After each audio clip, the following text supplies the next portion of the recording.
Hi, this is Jack McCullough, and I am really excited for my first guest on LinkedIn Live. For those who don't know me, I'm the president of the CFO Leadership Council.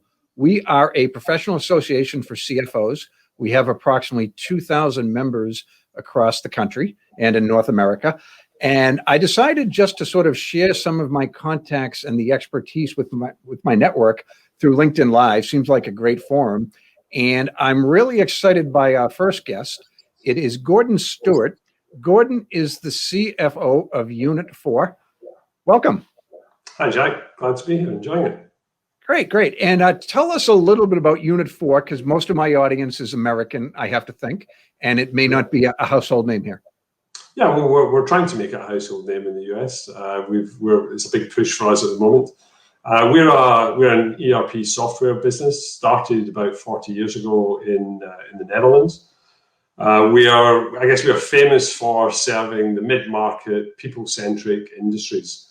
So folk that where the economic unit of production is a person rather than a factory. We're in the higher education, not-for-profit, public sector and professional services organization space, with organizations in the, sort of 2,000 to 12,000 type number of employees. Sort of a growing presence in the US. Yeah, it's funny now, a little bit of American bias, but we don't necessarily think of the Netherlands as a hotbed of software companies. Does it have a bigger technology industry than we might think? Yeah, probably. I mean, Europe is characterized by a lot of, national champions in the software world because, for the last how many thousand years, we've all been fighting each other. So national barriers are quite strong despite the EU. We definitely find that there's strong software players in France, in Italy, in Spain, Holland, Nordics, UK, but many of them don't transcend borders. And I think we're somewhat unique in that we've got a single ERP product that we sell across our core markets, which are continental Europe, Nordics, UK, Asia Pac, and the US. Which is somewhat different from many of the kind of national champions that we compete with in Europe.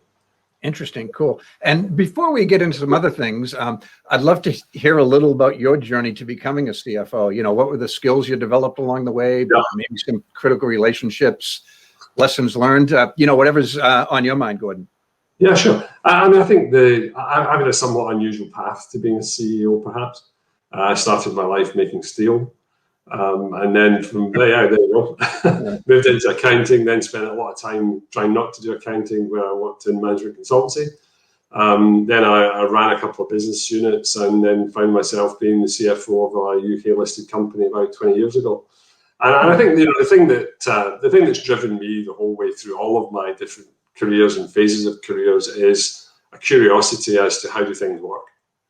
And I think that's just a fantastic attribute to bring to business. How understand what makes the business profitable, what drives cash flow, and then that gives you the levers to focus on as you try and improve business performance. Interesting. So yeah, you certainly had an unconventional background. In the States, when I became a CFO, I had pretty common path. I started out in public accounting. Back when there were 8 of them, and then industry, accounting manager, controller, CFO, and that's probably true about 90% of the folks in the United States, at least from my generation, who became CFOs. But yeah, you had an interesting background in sort of. Yeah, I missed out the middle bit. I did the public accounting exams with as soon as you when there were 8 of the big firms there, and then skipped from that to a brief spell. I was teaching accounting and finance to people who were doing the CPA equivalent exams. Then spent most of the 90s at McKinsey, and then went to Dell, where I ran Dell's web hosting business, and then became a CFO. So I missed all the steps in between. Hey, whatever gets there, the job now is so different than it used to be. When I was a CFO, no knock on it, but it was largely a backward-looking type of job. You wouldn't make things happen; you'd report what happened after the fact. And the current generation of CFOs, and I haven't been one for more than a decade now, they're truly on the front lines. They went from recording history to actually making history. So, so good for you. And the last year has been a little difficult, but I'd like to know, Gordon, what as a CFO and as an executive generally, what is it that keeps you up at night?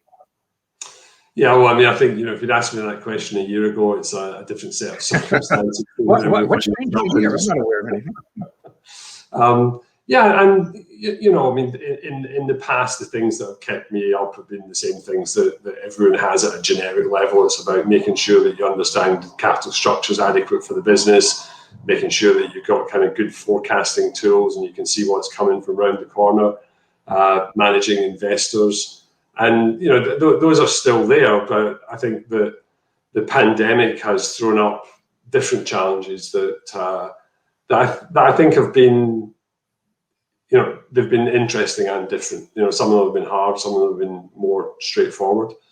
It feels very much like a journey we've been on over the last kind of 4 quarters, where it's been different things, different phases of evolution that we've gone through. From, in the first instance, was the natural, I wouldn't kind of say panic reaction of, okay, so we're in lockdown. Is the business in a state where it's going to survive this lockdown? We're fortunate that we're moving to be more and more of a SaaS company with a recurring revenue model. So you have that certainty of understanding that the business is there and cash flow is there. So that was my first flight of concern. How robust are we going to be through that? We moved on from that phase to really thinking about customers and how do we keep engaging with customers. We probably had more customer interaction in the last 12 months than we've had in any year before, just because we took that step out to make sure we got engagement with them and made sure that they knew that we were there for them. And then, if I can just interrupt you, do you personally have a lot of interaction with your firm's customers? Yeah, of the dimensions that most CFOs do, the people that won't pay us. And then the people when because of the nature of our business, where we're involved in, potentially we were auditing the use of our IP. I can often get involved helping to resolve those situations. And then I do get involved front end and sales processes as well, where customers want to understand more about the nature of our business. I should probably say at the top of the call, we're private equity owned, so that creates a different balance sheet structure from what many procurement functions are used to looking at. So I spend quite a bit of time explaining the way in which our cap structure works, so that people don't get the wrong answer. Yeah, no, that makes a lot of sense. So yeah, and then towards the end of last year, like most businesses, we got very kind of focused on well-being of our people, making sure that the kind of mental wellness, people that were in difficult working situations, working environments where they maybe didn't have the kind of the space around them or the quiet and the ability to kind of connect and do their job. And then this year, it's all been about return to work and how does that kind of play out? What does that look like? And how do we capture some of the benefits and the good things from the past, but at the same time be ready for a kind of go forward? Yeah, I mean, it's remarkable. There are some businesses, they just think, or at least maybe a year ago, they thought the pandemic would end and they'd go back to normal. Yeah. And, I'm sure there are some businesses that are like that, but, probably any business that's sophisticated enough to need a full-time CFO probably is not just going to go back to what they used to do. Yeah, I'd agree. I mean, there's a lot of talks about what's the kind of next normal. There's a guy that, Peter Henson, that talks to us sometimes. He's a kind of, I guess he's a sort of futurologist kind of guy. And that doesn't sound like a real job. No, he's super interesting. But he has this kind of, it's the never normal. Nothing's coming back the way it's ever been, and nothing's going to be static going forward, because the dynamic and the velocity of change has found a new kind of flywheel, and it's just going to keep accelerating. And I think really the last year probably just accelerated business models in one of two directions. Either they were always going to be on a kind of a downward trajectory that just became ever so much faster, or they were able to kind of capitalize in the way people started working and then, and benefited hugely from that. No, so, yeah, it makes so much sense, right? I mean, what I've learned, and not me personally, not like my own research, but, the companies that sort of roll up into a fetal ball, they're the ones that are really going to struggle. If they think they can just roll up and ride this thing out and just come on, it's different. But people like you who are proactive with your customers, proactive with your investors, that had to make all the difference. And I don't think as a CFO, you can't possibly over communicate right now. Is that fair to say? 100%, 100%. Go ahead. I'm sorry. I was just going to say, the kind of things that have driven me in my job has always been, situations where changes are constant, and whether that's changes in markets, geographies, technology, regulation, where you have to think your way to the right answer as opposed to, what was last year's playbook, let's just play it again. Because that's inherently not exciting. Yeah, that makes a lot of sense. So cool. But yeah, it's interesting. Now, one of the questions I'd planned on asking you, but you sort of, I guess, anticipated the question. I was going to ask, what are some of the most important lessons you learned in 2020 and how you can use them going forward? But is there any one maybe that you didn't reveal and that you think our audience would be interested in? In terms of moments, I mean, I think, I've focused a lot on how I interact and manage and deal with people through my career, because in any, if you start off as a sole trader, you probably can get away with not having an interaction with people. But, as the businesses I've worked in have become bigger or expanded, really being able to kind of leverage teams. And I think that, and I say this to people that work for me, that, always treat everyone as an equal. That to me is just the best way to pass through life. You may find yourself in a position in an organization by virtue of having been there longer or been lucky that you have a job that gives you some hierarchical status. But that's I wouldn't say it's an accident of history, but you're not a different person from everyone else that works in the organization. Try and treat people the same, and it pays huge dividends just in terms of the engagement and being able to get people to do things for you. Yeah, no, it makes all the sense in the world. I'm probably similar to you in that sense, Gordon. Like I just make it a point to, know everybody in the company that, I interact with. Yeah. And, I don't do it for that reason. Just sometimes it pays off. In fact, I had a situation, it was about 2 months before COVID. I got, what happened? I got locked out of a building that I hadn't worked in for 5 years. But the parking garage attendant actually recognized me at the end. So no, I didn't get. Yeah, I left my laptop, and it was a place I'd worked. So I saw this guy like every day when I worked there. And 5 years later, I was making a presentation, and I just went downstairs, and lo and behold, it was the same guy that worked there. He said, "I know you, Mr. Jack. It's good to see you." And I said, "Can you get me in? The security guard's not playing ball." And he's like, "Yeah, I can get you in." So it's good to be nice anyway, but sometimes it pays off. So yeah, I agree. Cool. One of the things, and by the way, Gordon and I are not doppelgangers. We're not twin brothers. We're both just very handsome men, I guess. But like me, you've been around a little bit. And, I think we share that we're both committed to sort of helping the next generation of CFOs, those are controllers. So are there any advice you would give to like a controller or a VP of finance that's aspiring to be a CFO in the next year or two, whether it's something at the job or something outside the job? Yeah, I mean, I think in the job, a lot of people do jobs and there's things they don't like in their jobs, but everything's a learning experience. I've probably learned an awful lot more having to do the things that were painful and hard work that I didn't want to do compared to the things I was looking forward to doing. I mentioned earlier, be curious, network, talk to the people around the organization, because the bigger support base you build, the more successful you'll be. And, collect badges and achievements along the way, whether that starts with, your undergrad degree, your master's, your CPA, your first promotion to running a team, an overseas assignment, all of those things kind of create value in, you said, we talked earlier about building your brand.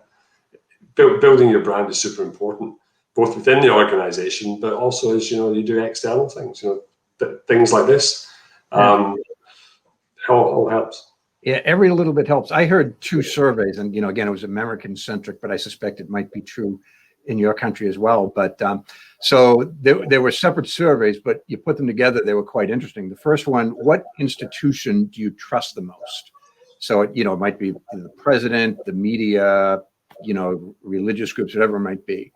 And it turned out the institution that people trusted their most was their own employer. Not necessarily they trusted the corporate world generally, but they had a lot of faith in the company that they themselves worked for. Yeah. And then a separate survey, who's the person in your company that you trust the most? And it's the CFO. There you go. So when you think of those two as one combined fact, Yeah. that's a lot of responsibility on you, right? So, yeah, I mean, you're the most trusted person in your employees' lives. So, I mean, I think that's one of the reasons why I like the job, if I'm honest. You know, it's not that I have some kind of natural affinity with accounting standards or, you know, tax or anything. But I think you know, in the CFO role, you're in a very privileged position because you get access to pretty much everything that goes on. You get to influence more or less all the major decisions that happen in a corporation, whether that's from M&A, restructuring, you know, product development, R&D. You know, because you know, I don't like the phrase about controlling the purse strings because that's the historic world. But you know, you can bring a kind of a rational, fact-based, you know, analytical approach to decision making that where you don't have an axe to grind or you don't have a particular agenda that you're trying to kind of push through the business. Yeah, that makes sense. I mean, other than arguably the president, it's the most cross-functional job in a company. And in fact, one of my members advised me, and she's a very accomplished CFO. She said, "You don't think of yourself as a financial expert. Think of yourself as an enterprise executive who happens to be a financial expert." And you know, that's probably sound advice, right? So, yeah, and I think, you know, based on what I described, my career has been like I'm kind of quite T-shaped. You know, I've got a broad set of experiences and a few kind of functional areas where I've got deep knowledge just because I've kind of spent more technical time in finance. But you know, the kind of the broad business understanding, again, you know, back to the point, if the CFO is now kind of key to driving the business forward rather than just looking in the rear view mirror, then being able to engage and challenge and understand across the business what's happening is a critical part of the role. yeah, no, that's great observation. So, Gordon, I'm going to put you on the spot a little bit. And I'm going to ask you to make some predictions for the second half of 2021, you know, business focused, so your thoughts as both a financial leader and as an executive generally. Yeah. So any great things you see happening or hopefully, and maybe yeah, I mean, I think we will find a way to work in a new hybrid world. You know, I'm confident of that. And I think it will not look like what we've been doing for the last 12 months.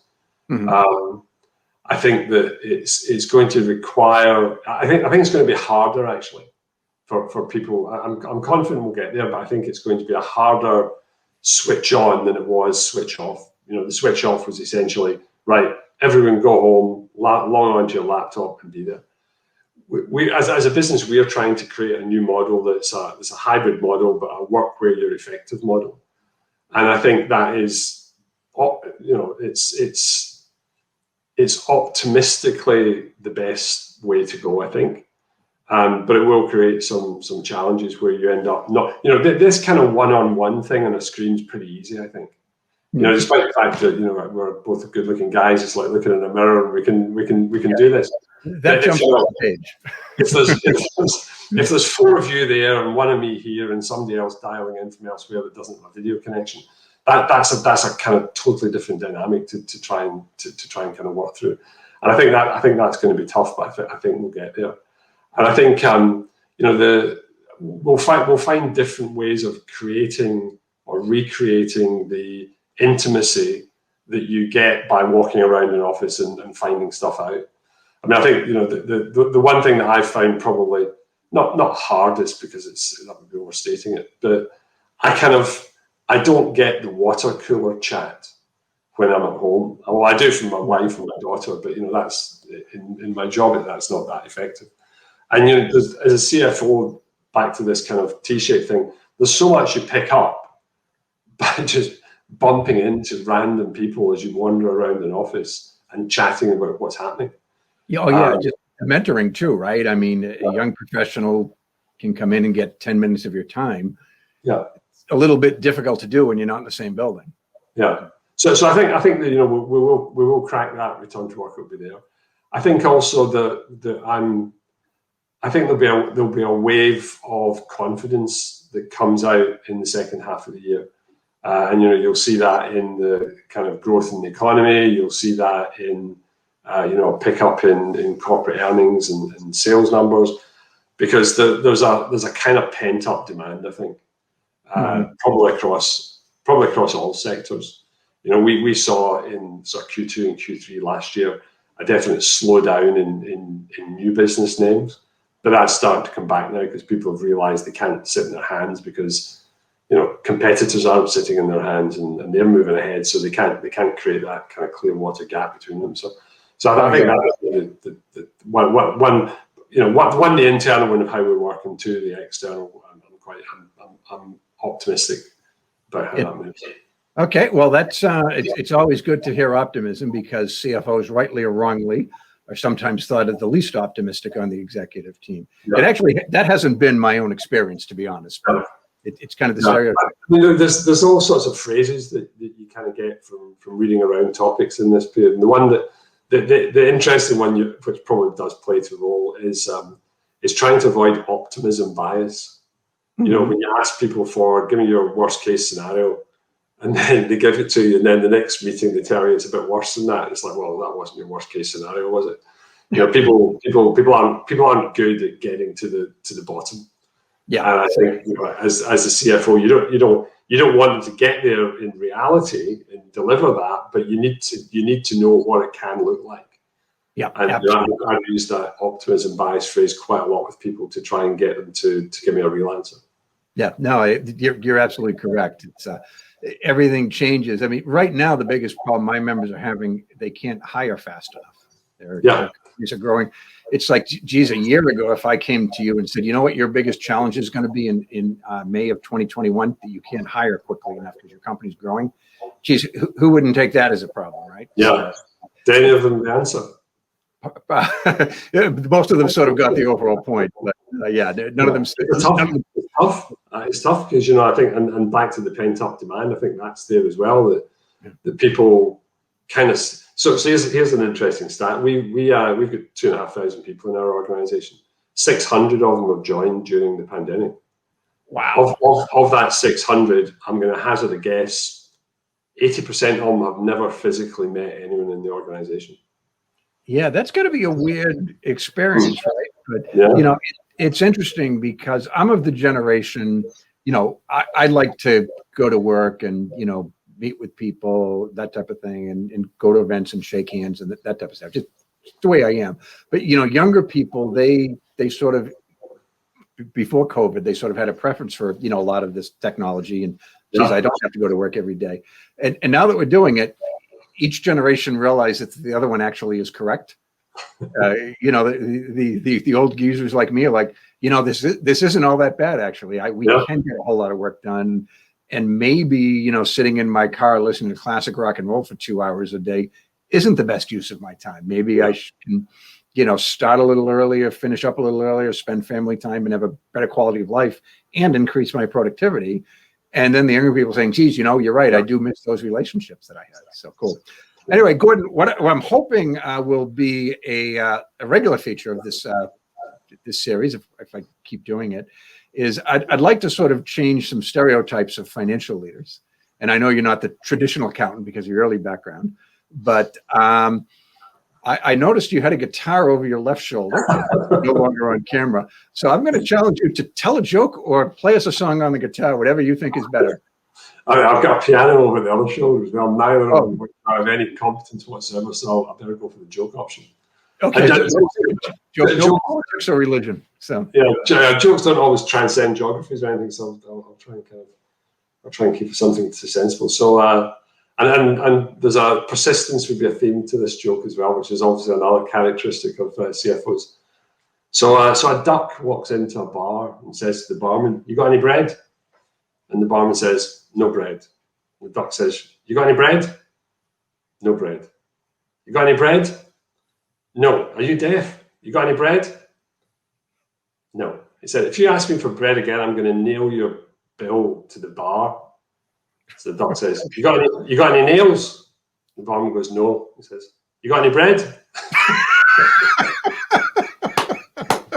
Yes, that'll translate to my American audience for sure. There you So that's fantastic. So good. Okay, Gordon, I enjoyed this. I think this is a great way to start off my LinkedIn Live series. So go. thanks for your time, and look forward to keeping in touch with you. And maybe we'll have you speak at one of our upcoming events. So That'd be great. It's a pleasure. thanks, Gordon.